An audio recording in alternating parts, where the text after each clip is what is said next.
حضرت علی رضی اللہ تعالی عنہ نے فرمایا، جو ذرا سی بات پر دوست نہ رہے تو سمجھ لینا وہ کبھی دوست تھا ہی نہیں۔ جب تمہارے پاس رزق تمہاری ضروریات سے زیادہ ہو تو فوراً سمجھ جانا کہ یہ کسی کا حق ہے جو تمہارے پاس اس کی امانت ہے۔ تم کسی کے ساتھ بھلائی کرو اور تمہیں اس کا بدلہ برائی کی صورت میں ملے تو سمجھ لو کہ تمہاری نیکی قبول ہو گئی۔ صرف دو لوگ مقدر والے ہوتے ہیں، ایک وہ جنہیں وفادار دوست ملتا ہے اور دوسرا وہ جن کے ساتھ ماں کی دعائیں ہوتی ہیں۔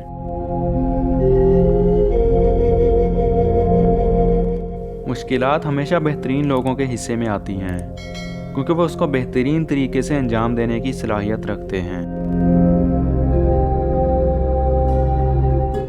جس انسان کو غصہ زیادہ آتا ہے وہ انسان پیار بھی اتنا ہی زیادہ کرتا ہے اور اتنا ہی صاف دل رکھتا ہے۔ جب تمہارے دل میں کسی کے لیے نفرت پیدا ہونے لگے تو فوراً اس کی اچھائی کو یاد کرو۔ جب تم دنیا کی مفلسی سے تنگ آ جاؤ اور رزق کا کوئی راستہ نہ نکلے تو صدقہ دے کر اللہ سے تجارت کرو۔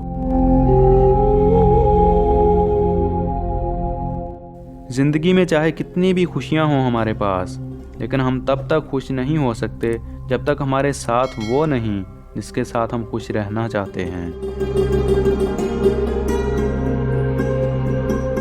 معافی مانگنا یہ ظاہر نہیں کرتا کہ آپ غلط اور دوسرا صحیح ہے، بلکہ یہ ظاہر کرتا ہے کہ آپ کے رشتے کی اہمیت آپ کی انا سے بڑھ کر ہے۔ اچھے وقت سے زیادہ اچھا دوست عزیز رکھو، کیونکہ اچھا دوست برے وقت کو بھی اچھا بنا دیتا ہے۔ رشتوں کی خوبصورتی ایک دوسرے کی بات کو برداشت کرنا ہے۔ بے عیب انسان تلاش مت کرو ورنہ اکیلے رہ جاؤ گے۔ جب انسان کی عقل مکمل ہو جاتی ہے تو اس کی گفتگو مختصر ہو جاتی ہے۔ حضرت علی رضی اللہ تعالی عنہ سے کسی شخص نے پوچھا، میں بہت کوشش کرتا ہوں کہ صبح نماز پڑھوں مگر اٹھا نہیں جاتا۔ تو حضرت علی رضی اللہ تعالی عنہ نے فرمایا، یہ نیند کی وجہ نہیں بلکہ تم جو سارے دن میں گناہ کرتے ہو وہ تمہاری گردن میں توق، ہاتھوں میں ہتھ کڑی اور پاؤں میں بیڑیاں باندھ کر تمہیں اٹھنے نہیں دیتے۔